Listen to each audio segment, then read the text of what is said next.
Go to financialsurvivalnetwork.com and sign up for your free weekly newsletter. You'll also get 3 free reports. The Financial Survival Network. It's all about what's next.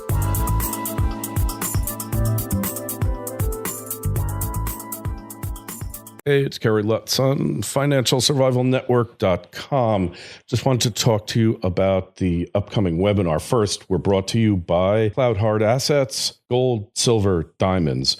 Just call Tom Cloud. You can reach him at 800-247-2812. You wonder, why do you give a phone number? Why not a website? Tom's got the website, cloudhardassets.com. But I always tell you, when you buy bullion, especially when you're buying stones, you need to talk to that person first. Get a comfort level before you're shipping off, thousands of dollars, tens of thousands of dollars. Talk to the person on the phone. You will like Tom, Southern gentleman. He's been in the business 38 years, not just bullion sales, which in and of itself is an oddity, but he's been selling diamonds for 38 years. And I've been around jewelry and precious stones my whole life, and I've never met anybody that could undersell the guys on 47th Street in Manhattan. But he gets his stuff in from Amsterdam and Tel Aviv direct, and he undercuts them. He's only selling it 8% above cost. Telling you, I had friends in college, in the business. I could never do that. One of my closest friends, and he was like 15% over. So Tom Cloud, cloudhardassets.com, or give Tom a call at 800-247-2812. Tell him Kerry sent you. You will receive free shipping and free insurance for as long as you do business with Tom, because you are a listener of the Financial Survival Network, and it's all about what's next. So, hey, I was interviewed by a guy named Don Mazzella. He has a business show about small business, and I've always been in small business, entrepreneurialism, small business, large small business, small, medium-sized businesses, and it's what I love doing, and love mentoring people, love helping up-and-coming entrepreneurs. Just not enough of them now. People have been discouraged, and you out there have been encouraged not to take risks, and without risks, there's no gain. So listen to the interview coming up right after this.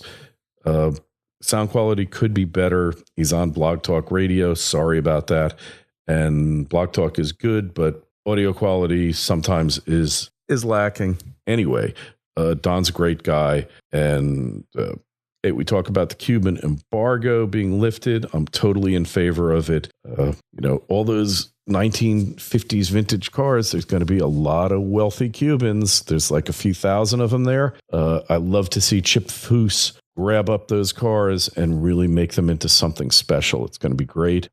Anybody knows about a 57 Cadillac Eldorado convertible in Cuba, please let me know, man. That is such a cool car. That was the year I was born, 57, and a 57 Caddy Eldorado convertible, man. Oof, it just is. I saw Chip Foose redo one of them, navy blue with a white convertible top. Gorgeous, gorgeous car. I just, gorgeous. If you ever watch on TV the show Overhauling, bad plot line. I mean, I don't want to get into it. Just check out Overhauling. But Chip Foose is the best auto designer in the world. He takes rust buckets from the 60s, muscle cars. He redesigns them. He cuts them down.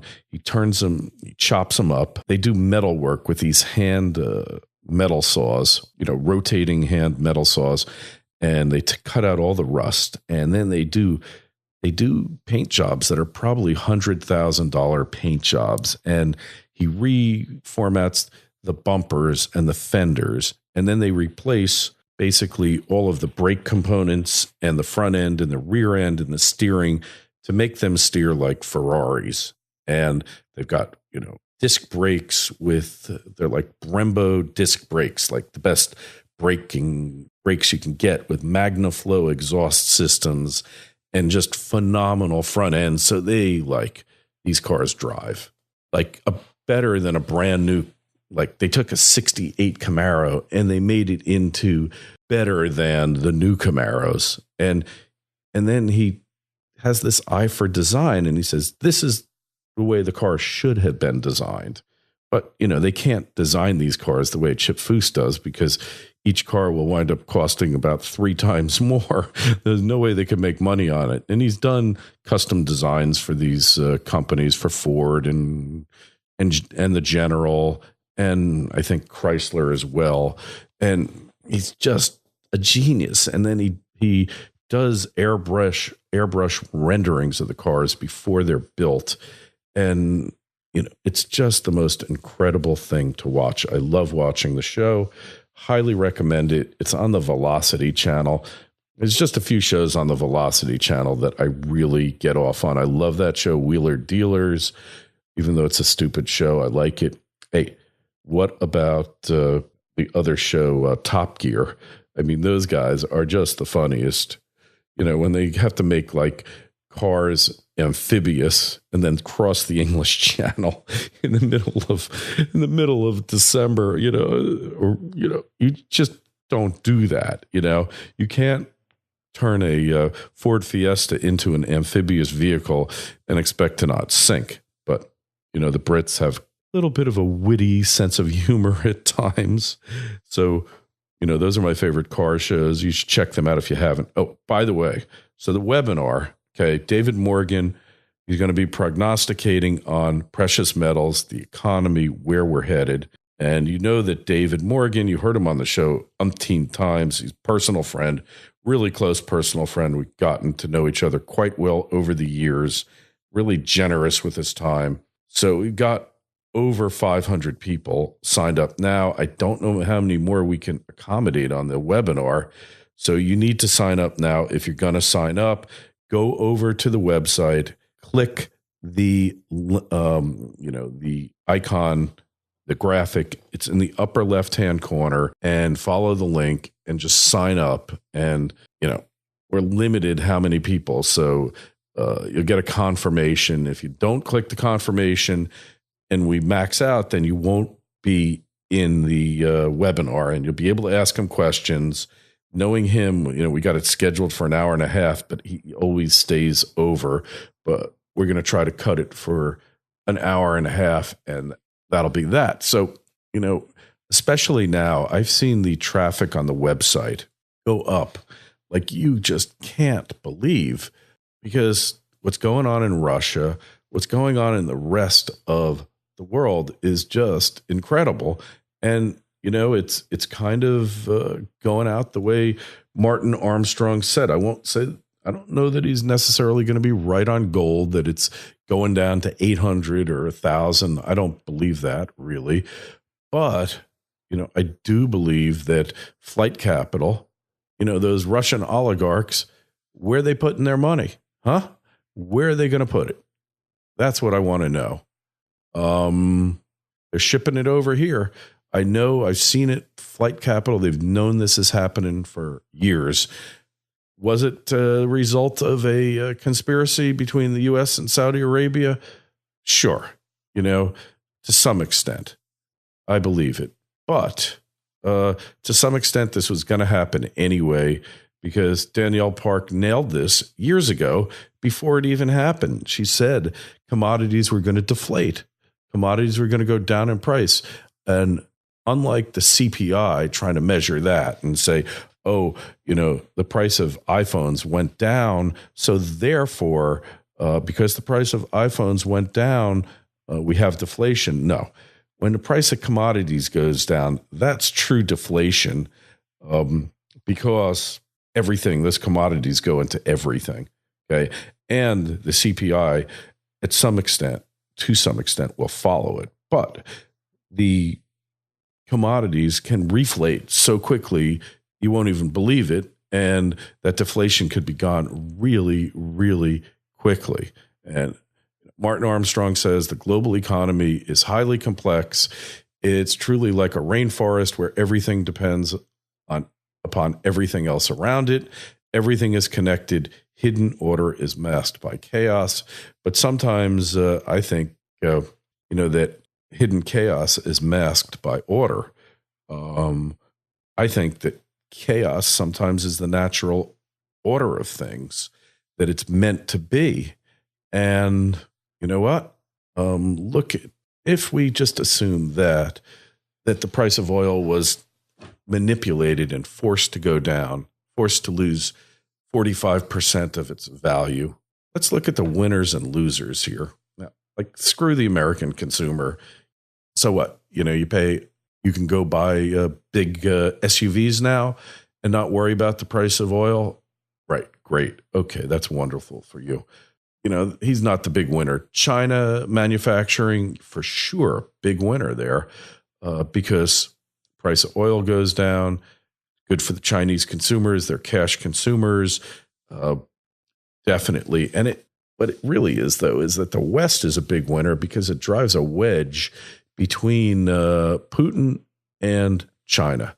Because look at it this way: the Chinese want lower energy prices big time because it makes their manufacturing sector more competitive, more cost effective, and brings down their costs in everything, makes the purchasing power of the consumer go up, all that good stuff. So got to look at that.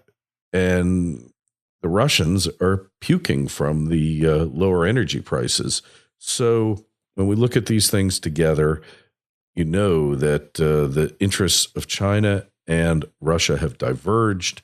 And, China is in it for China. Russia's in it for Russia.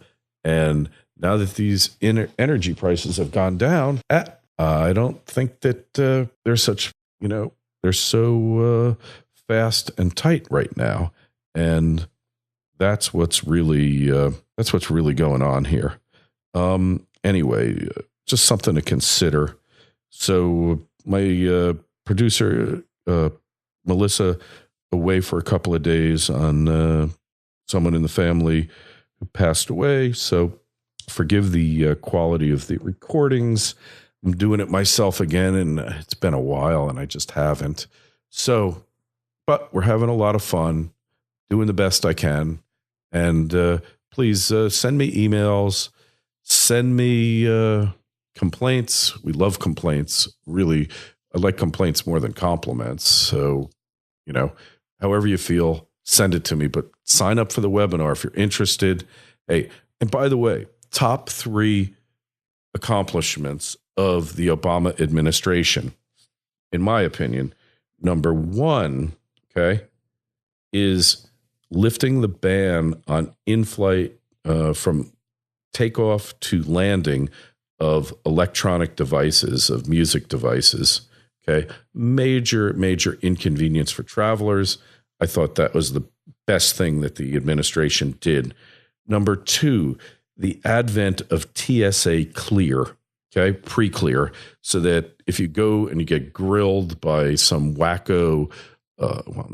some ICE agent who's doing their job, keeping the country safe, and they determine you're not a threat, you're less of a threat than some illegal alien who now is here legally, they'll let you go on the short line. That's the second best accomplishment. And number 3, ending the embargo with Cuba, or as JFK called it, Cuba, because it was no point, and it's just keeping the damn Cuban cigars from us and the Cuban sugar. Cuban sugar, if you never had Cuban cane sugar, is the best. And Cuban rum, Bay rum, Havana Bay rum is just fabulous. And, I hear the stories from my friends who used to vacation they'd come to Miami, take a plane over to Cuba for 20 minutes, and they would party there. Havana was a nonstop party. So you want to bring the commie bastards down, or as they were called, like Russia's license plate, you probably don't know this, during the Cold War was FCB. All of their diplomatic vehicles had that plate, diplomatic plates, and it said FCB1, whatever. And you can pretty much figure out what the F stood for. And then the C was commie and the B was bastards. So effing commie bastards, and then the number. And when Boris Yeltsin finally took over control of the country, he went to Reagan and asked him to change the letters on their diplomatic plates, and they changed it. So, but look, 500,000 American tourists invade Cuba every year. That is going to bring down that government so fast. It's going to change it. They aren't going to know what to do with us. And it's going to be hotel building. You know, they tried this thing like, let's just accommodate American tourists in Yugoslavia. And like 6 months later, year later, the government was falling. Every time they try this in every commie country, open up the borders for tourism so we can get hard dollars, it always fails. The government always fails. It's not going to work in Cuba. Trust me on that. If they want our tourist dollars, they're going to get our tourist values. They're going to get cruise ships, man. They're going to get people that say, man, Cuba is a really cheap place. I'm going to live in Cuba. And end of that Stalinist theme park experiment. And as Don Mazzella said, you're going to have a lot of millionaires in Cuba who've held on to those 50s vintage vehicles. They're worth a boatload of money. It's just going to be a great thing. If they don't have casinos there, no big deal. My guess is they will open them shortly. Obviously, there's been a deal behind the scenes because there were two primary stakeholders that had to be taken care of. Number one was the mob, because they owned casinos that were expropriated by Castro. And number two was Wall Street, because they had all those bonds that were repudiated. And those are the two basic requirements. Whatever prisoners were being held by each side were swapped. That was that. Trust me. Haven't checked the price of Cuban defaulted debt, but I bet you it's gone up in the past few days. So that's that. And anyway, you can listen to the Don Mazzella interview now. Sorry about the quality, but more tomorrow when Melissa's back and we get our act back together. Thanks for listening, and check out the webinar, clubfsn.com. Don't forget that. Help support the show. Let's get that video channel up and running in 2015. Thanks so much. Listen to the Don Mazzella interview now. Thanks. FSN Radio. It's all about what's next. People have been using gold and silver to protect their wealth for thousands of years. Shouldn't you? That's why I go to Cloud Hard Assets. Tom Cloud has been in the business for 38 years. Call him now at 800-247-2812. Tom's service is outstanding, and you can buy with complete confidence. Order today, and you'll have your metal in your hands in 10 days or less. Tom takes the guesswork out of what to buy, and you'll buy at the lowest possible prices. And as a special to FSN listeners, you'll get free shipping and insurance. So call Tom today at 800-247-2812. That's 800-247-2812, or find him on the web at cloudhardassets.com and tell him Kerry sent you. The Financial Survival Network. It's all about what's next. Our next guest is Kerry Lutz. He's here because he's got some interesting opinions that I thought our audience should know a little bit about. And so without further ado, I'm going to introduce Kerry and ask him the usual question I ask every one of our guests. Tell us a little bit about yourself personally before we go into anything else. Sure. More than happy. And thanks for having me on here. And it's really honored to be on your show here. And basically, I'm a radio show talk host myself, been an attorney, a serial entrepreneur, and I'm pretty much, Don, just somebody like yourself who's concerned about the direction of the country, who's really alarmed that the pretty much the progressive left has been able to do what they've done without any serious debate or discussion about their objectives. And, you know, the latest example of what's happened with these so-called police killings is just a perfect example of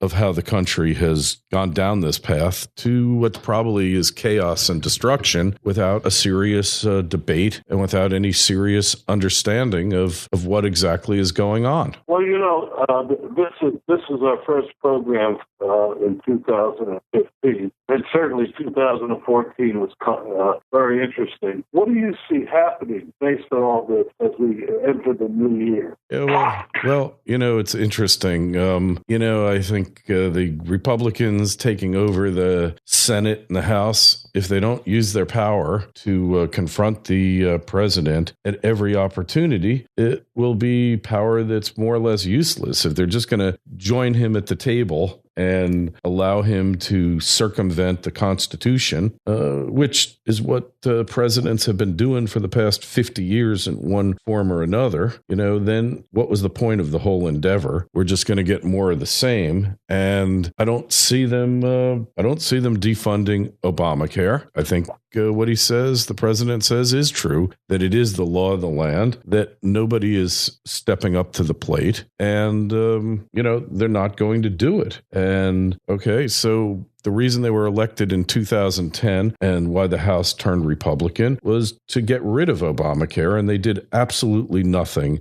towards that end. A large reason why the Senate has been turned Republican is to get rid of Obamacare and other objectives, other policies that have been implemented by the president that the country finds obnoxious and repugnant. And if they're not going to do it now, when are they going to do it? And the answer is probably never. And at the rate they're going, I think that the country is heading towards a third party. And, it's where we go from then is anybody's guess. Well, I happen to share some of your views on what's happening, and I think we're all speculating on what the Republicans will do. I seem to have a little bit more faith in Mitch McConnell and the Speaker that they will be able to demonstrate that the Republicans can govern and say you don't throw everything out with the baby with the bathwater, as we used to say, but maybe there are parts that we say. But, we're facing a new reality now with the president's deal on recognizing Cuba. As someone told me recently, it's his gambit to solidify the Democratic support by Latinos. How do you feel about that? Well, it's a policy that goes back to Kennedy, to the Kennedy administration, and actually, I guess maybe it goes back to Eisenhower. I don't know. I think Kennedy did the embargo, kind of when I was in diapers. But whenever it goes back to, let's face it, hasn't been successful in bringing down the Castros. Probably it was time to get rid of it. And at this point, the country is 90 miles off the coast of the U.S., and maybe having waves of American tourists with the latest technology and with dollars is going to do more to undermine the communist regime there, the Castro regime or the post-Castro regime, than anything else. But thinking that just banning trade with Cuba is going to somehow put an end to that regime just ain't going to happen. And, but on the other hand, having this guy do it unilaterally without any discussion with anybody is not the way that important American foreign policy should be decided. Let's face it, right? I mean, it just shouldn't be done this way. And it's just like immigration and other things. He's got a pen and he's got a phone and he just does things. Although the embargo is certainly an example of executive action. I don't remember if there was a congressional vote on the embargo. But embargoes seldom ever achieve their desired ends. And, we've got a whole messed up policy, Don, with sugar subsidies and keeping out Cuban goods. That's not doing anyone any good. So I don't like the way he went about it. Like, I don't like the way he goes about anything. But the policy outlived its usefulness. So it's time to move beyond it. And, look at the current state of the United States here.